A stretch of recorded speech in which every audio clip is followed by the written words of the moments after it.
সারা বছর কাঁচা মরিচ ধনিয়া পাতা কিভাবে সংরক্ষণ করে খেতে পারবেন সেই পদ্ধতিটি আজকে আপনাদের দেখাবো। সামনে যেহেতু রমজান মাস আসছে, রমজান মাসে কিন্তু কাঁচা মরিচ ধনিয়া পাতা আরও যে অন্যান্য সবজিগুলো আছে সেটির দাম কিন্তু অনেকটা বেড়ে যাবে। অনেকেই আছেন যে এত দাম দিয়ে কিন্তু এগুলো কিনতে পারবেন না, তাই আমি এগুলোর দাম বাড়ার আগেই ধনিয়া পাতা কাঁচামরিচ এগুলো কিনে রেখেছি। এখন এগুলো যেভাবে সংরক্ষণ করব সেটি আজকে আপনাদের সাথে শেয়ার করব। আসসালামু আলাইকুম, আমি লাবণীস কিচেনে আপনাদের আরও একবার স্বাগত জানাই। আজকে আমি আপনাদের ধনিয়া পাতার কাঁচামরিচ কিভাবে সারা বছর সংরক্ষণ করে রেখে খেতে পারবেন সেই টিপসটি দেখাবো।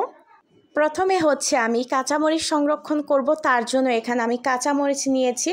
কাঁচামরিচের পরিমাণটা চাইলে কিন্তু আপনারা আরও বাড়িয়ে নিতে পারেন।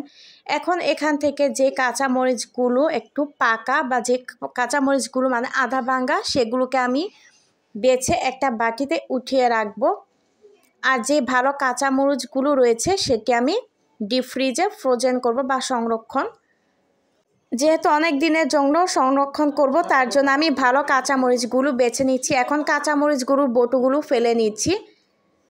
আর যে কাঁচামরিচগুলো একটু পাকা আধা ভাঙ্গা সেটা কিন্তু আমি আলাদা করে আগে থেকেই রেখে দিয়েছি। কাঁচামরিচগুলো কিন্তু আমার সবগুলো বাছা হয়ে গিয়েছে। এখন কাঁচামরিচগুলোকে আমি ধুয়ে নিব। তার জন্য এখানে আমি একটা বড় বল নিয়েছি কাঁচামরিচগুলো ধোয়ার জন্য, আর বলে পর্যাপ্ত পরিমাণে পানি দিয়ে নিচ্ছি।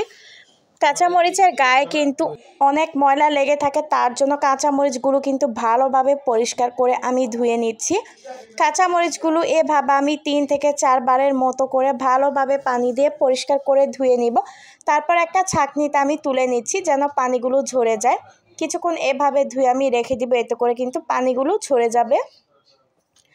তারপর আমি একটা কিচেন তোয়ালে বিছিয়ে দিলাম, তার মধ্যে কাঁচামরিচগুলো সবগুলো ঢেলে দিয়েছি। এখন হাত দিয়ে চারপাশটা একটু ছড়িয়ে দিচ্ছি। কাঁচামরিচগুলো এখন আমি শুকিয়ে নিব, তার জন্য এখানে আমি একটা ছোট গামছা বা রুমাল নিয়েছি।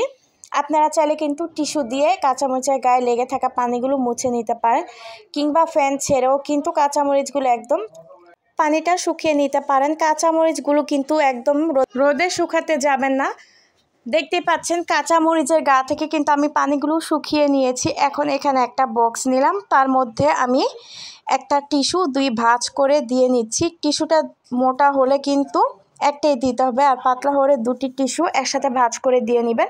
তারপর আমি কাঁচামরিচগুলো একে একে দিয়ে দিচ্ছি।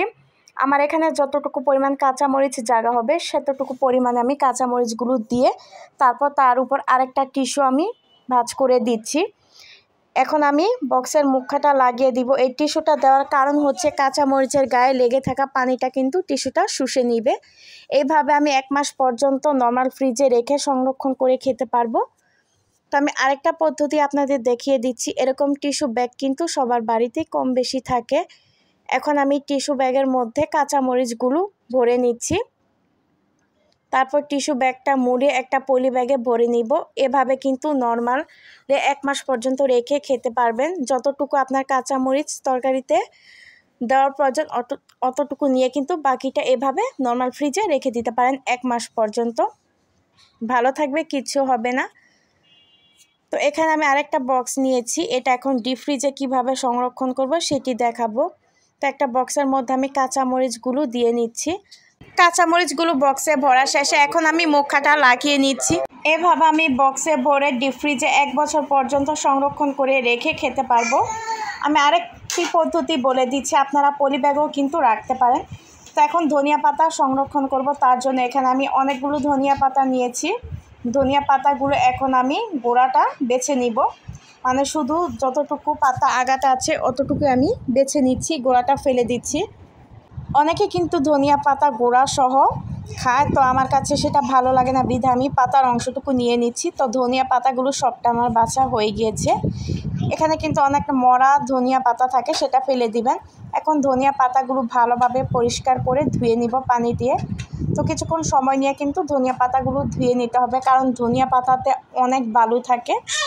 ধনিয়া পাতাগুলো ধুয়ে নেওয়া শেষে আমি কিছুক্ষণ ধনিয়া পাতাগুলো পানিতে ভিজিয়ে রাখবো। এতে করে ধনিয়া পাতার গায়ে যে ময়লা বা বালুগুলো থাকবে সেটা কিন্তু পরিষ্কার হয়ে যাবে। এখন আমি ধনিয়া পাতাগুলো আধা ঘন্টার মতো ভিজিয়ে রেখেছি পানিতে।